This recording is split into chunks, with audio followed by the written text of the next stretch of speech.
두세 사람이 내 이름으로 모인 곳에는 나도 그들 중에 있느니라. 아멘.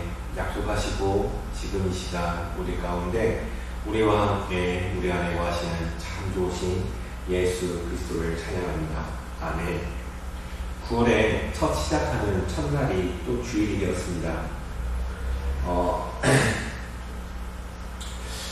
그러면서 오늘 설교 한 달을 주님께서 일하시는 게 어떻게 일하시나 그걸 한번 성경에서 찾아보고 같이 그 말씀을 나누고는 그 한 달을 저희들이 한번 같이 지내보려고 합니다. 주님이 일하실 때 저희들은 반전과 기적이 일어난다고 알고 있는데 주님이 역사하실 때는 말씀이 일어섭니다. 말씀이 일어섭니다. 라는 제목으로 말씀을 전하는 겁니다. 저희 아버지께서는 좋은 대학에 가는 것이 좋은 것이 아니라 그 대학을 잘 다니는 게 좋은 것이고, 좋은 직장에 들어가는 것이 좋은 것이 아니라 그 직장을 잘 다니는 것이 좋은 것이고, 결혼을 해서 좋은 것이 아니라 결혼 생활을 잘 하는 것이 좋은 것이다라는 이야기를 자주 하시는데, 이게 신앙생활에도 연관이 있다라는 생각이 들었습니다. 좋은 교회를 다니는 것이 좋은 것이 아니라 신앙생활을 잘해야 좋은 것이다라는 이야기가 되더라고요. 그러면서 우리 신앙생활을 어떻게 하면 잘하는 것인가 라는 그런 생각을 하게 되었고, 오늘 본문의 말씀은 예수님께서 팔복과 산상수훈을 이야기하시면서 마지막에 이야기하신 부분이에요.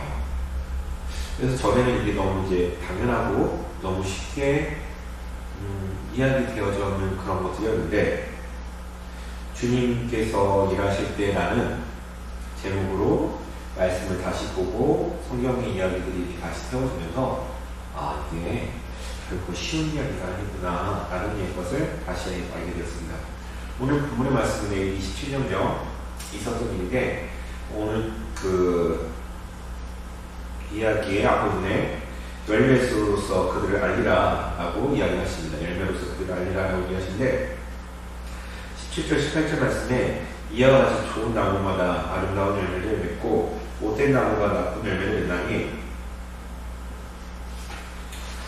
좋은 나무가 나쁜 열매를 맺을 수 없고 못된 나무가 아름다운 열매를 맺을 수 없느니라 라는 말씀을 통해서 우리의 열매를 통해서 우리가 어디 누구에게 속했는지를 알게 된다라고 말씀하십니다. 열매 맺는 자들에 대한 모습을 통해서 이야기를 하시는 거죠. 그러면서 24절 말씀이 이어서 그러므로 누구든지 나의 말을 듣고 행하는 자는 그 집을 반석에 지은 지혜로운 사람 같으리니, 라는 말씀으로 하나님의 말씀을 듣고 행하는 자여야 지혜로운 사람이다 라고 하고, 신앙이 좋은 제자들도 마르다도 그럴 줄 알았는데 그러지 못했음을 기억나게 하셨어요. 마태복음 28장 1절의 주별 말씀에 안식일이 다 지나고 안식 후 첫날에 데려온 새벽에 막달라 마리아와 다른 마리아가 무덤을 보려고 갔더니 큰 지진이 나며 주의 천사가 하늘로부터 내려와 돌을 굴려 내고 그 위에 앉았는데, 그 형상이 번개 같고 그 옷은 눈같이 희건을 지키던 자들이 그를 무서워하여 떨며 죽은 사람과 같이 되었더라. 천사가 여자에게 말하여 이르되 너희는 무서워하지 말라. 십자가에 못 박히신 예수를 너희가 찾는 줄을 내가 아노라. 그가 여기 계시지 않고 그가 말씀하시던 대로 살아나셨느니라. 와서 그가 누우셨던 곳을 보라. 아멘. 예수님께서 말씀하셨어요. 그러니까 오늘 본문의 말씀을 잘 읽어보자고요. 그러므로 누구든지 이 말을 듣고 행하는 자는 그 집을 반석에 지은 지혜로운 사람 같습니다. 그러니까 예수님의 말씀을 정말로 믿고 행하는 자는 믿음의 반석에 집을 지은 사람이라고 했는데, 여기 예수님이 돌아가시고 예수님의 장례를 준비하러 간 이 마르다와 마리아와 그 여인들은 예수님께서 부활하심을 몰랐어요. 이게 무슨 말이냐면, 예수님께서 그렇게 예수 그리스도의 말을 듣고 행하는 자마다 행하지 않았다라는 거예요. 정말 믿었다면, 정말 알았다면 예수 그리스도의 죽음의 자리가 아니라 부활을 확인하는 자리가 되었어요. 정말 믿었다면. 정말 믿지 않았다는 거예요. 그리고 누가복음 24장 13절에서 17절 말씀에도 그날에 그들 중 둘이 예루살렘에서 25일이 되는 엠마오라는 마을에 가면서 모든 일을 서로 이야기하노라. 그들이 서로 이야기하며 논의할 때 예수께서 가까이 이르러 그들과 동행하시나 그들의 눈이 가려워져 그 인을 알지 못하거늘 예수께서 이르시되 너희가 길 가면서 서로 주고받고 하는 얘기가 무엇이냐 하시니 두 사람이 슬픈 빛을 띠고 머물러 섰더라. 아멘. 엠마오로 가는 두 제자는 예수님의 죽음에 슬픈 빛을 띠고 그 자리에 예수님의 물음에 그 자리에 머물러 섰다라고 평가하고 있습니다. 예수님의 부활의 사건이 정말이었다면, 그 말을 정말 믿었다면, 정말 예수님을 믿었다면 엠마오로 가는 그 길이 슬프고 두려운 곳이 아니라 기쁜 소식을 전하러 가는 길이 되어야 된다는 거예요. 근데 믿지 않았다는 거예요. 심지어 누가복음 24장 말씀에 또한 우리 중에 어떤 자들이 우리를 놀라게 하였으니 이는 그들이 새벽에 무덤에 갔다가 그의 시체를 보지 못하고 와서 그가 살아나셨다 하는 천사들의 나타남을 보았다 하니라. 아멘.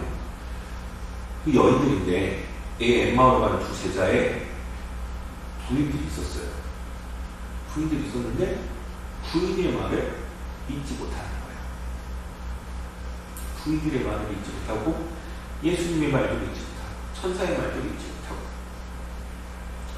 예수님의 죽으심으로만 너무 집중되어서 예수님의 부활하심이 믿음에 가지 않습니다. 이들은 누구입니까? 제자들입니다. 예수님과 함께 3년을 사역한 제자들입니다. 지금 그리고 심지어 여자들 중에는 그들이 안에도 있었고 천사가 말씀으로 말씀하셨는데 그것도 믿지 못합니다. 그래서 제자들이 묻습니다. 왜 그러냐? 라고 24장 21절 말씀에 우리는 이 사람을 성령할 자라고 바랐구나. 이스라엘을 구원할 자라고 생각했다고 합니다. 제자들은 예수님께서 예루살렘의 왕이 되어 로마로부터 이스라엘을 구원하실 분으로 생각했습니다. 그런데 그분이 너무 초라한 모습으로 십자가에 돌아가셨습니다. 이것에만 집중되어 있습니다. 우리도 그럴 수 있습니다. 우리가 살아가면서 이 시대에는 너무나 좋은 말씀들이 너무나 많습니다. 그래서 저는 교회 성도님께서 저에게 이런 얘기를 하시더라고요. 전 오후에 분당 오륜교회 2016년 설교 운영하나요? 분당에 살지도 않고 분당 오후에 다니지도 않으시는데 그 교회 목사님 설교 은혜를 받으시다고 합니다. 그 말은 우리 교회 담임 목사님 말씀으로는 은혜 받지 못해요 라는 말을 자랑스럽게 하시더라고요. 매우 잘못된 행동입니다. 내가 다니는 교회 목사님의 설교에 은혜를 받아야 합니다. 내가 전에 다니던 교회 담임 목사님 설교를 되게 잘하시지 않습니다. 학적이지 못하고 좀 그 설교학을 전공하시는 분들이 된다면 좀 시시한 설교를 하십니다. 그런데 그분의 설교를 듣고 성도님들은 많은 은혜를 받습니다. 왜냐하면 그 성도님들을 상황을 다 살피고 기도하며 은혜받은 말씀을 전하는 것입니다. 좋은 설교는 많은데 말씀의 능력이 없는 시대를 저희들이 살고 있습니다. 내가 좋아하는 목사님 말씀만 듣다가 내가 성경 말씀을 읽지 못하는 시대를 살고 있습니다. 성경을 읽지 않으니 나에게 오늘 나에게 주시는 그 말씀이 잊혀지지 않습니다. 제자들의 모습과 오늘 우리의 모습이 겹쳐 보입니다. 말씀을 읽지 않으니 말씀의 능력을 경험하지 못하는 시대를 살아가고 있습니다. 예수님을 믿지 않으니 예수님의 말씀의 능력을 경험하지 못하는 제자들과 다를 바 없습니다. 내 안에 주님의 역사가 일어나기 시작합니다. 그 성경 말씀을 읽으며 내 시야에서 주님의 시야로 바뀌게 되고 그 말씀에 흔들리면 맞냐고 물어보기도 하지만 결국에 순종하게 하십니다.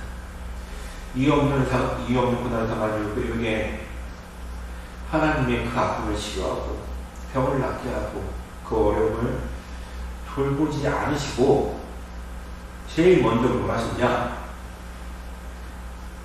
하나님이 어떤 분이신지 설명하셨습니다. 그리고 욥이 그 이야기를 몇 장에 걸쳐서 쫙 듣고 나서 그 말씀을 믿음으로 믿게 되는 역사가 하기 바랍니다. 그리고 주님의 일이 시작되기 시작합니다. 오늘 우리는 주님의 기적을 바라보는 시대에 살고 있습니다. 그런데 주님은 우리에게 제일 먼저 말씀을 주십니다. 우리는 기적을 기대하고 우리 삶 가운데 놀라운 일이 일어나길 소망하지만 주님은 우리에게 먼저 말씀을 주십니다. 말씀을 읽어야 말씀이 있습니다. 주님이 오늘 우리에게 주시는 은혜가 있습니다. 그것을 매일 경험하고 살아갈 때 주님의 말씀을 정말 믿는 자의 삶을 살아갈 수 있습니다. 오늘 25절 말씀에 비가 내리고 창수가 나서 바람이 불며 그게 부딪히게 무너지지 않느냐니 이는 주추를 반석에 놓은 까닭이요. 아멘. 흔들리지 않고 무너지지 않는 집이라고 하는데 저희 교회가요 그 반석 위에 진 교회예요. 그래서 20년이 지났는데 중간층에도 화장실 문이 집 안 닫혀요. 여름이 되면 안 닫히는데 겨울이 닫힙니다. 그 정도는 몇 미리 정도의 차이잖아요. 문이 닫히고 닫히면 몇 미리잖아요. 그러니까 이게 건물이 뜨거워지면서 무언가 조금 이렇게 약 몇 미리가 1, 2mm 정도가 이렇게 좀 움직인 거죠. 1, 2mm 정도가 이 큰 건물에 중에 1, 2mm가 움직인 거예요. 그래서 저 화장실이 안 닫혀요. 근데 겨울이 되면 그게 또 원상복귀가 돼서 문이 또 닫혀요. 20년 조립식 건물이 그 정도 되는 건 기적입니다. 문이 닫히지 않아요. 보통 그게 2mm 이상만 차이 나도 2, 3mm만 차이 나도 문이 안 닫혀요. 그렇게 흔들리지 않고 무너지지 않는 집입니다. 주님의 말씀을 위하여 그 자리를 지킬 수 있게 하십니다. 그래서 주님께 주님의 역사를 보게 하십니다. 주님이 일하실 때 첫 시간 주님의 말씀을 기억나게 하시어 말씀을 의지하게 하십니다. 그리고 성도의 자리에서 성도를 지키십니다. 그게 주님이 일하실 때 나타나는 역사예요. 우리들이 교회 가고 싶다고 교회 올 게 아니라 저희 마음을 붙들어주시고 부모님에게 순종하게 하시고 그 길을 인도하여 주셨기 때문에 이 자리에 올 수 있었습니다. 주님 이것을 잊지 않고 살아가는 저와 성도님들 되었으면 좋겠습니다. 다 같이 기도하겠습니다.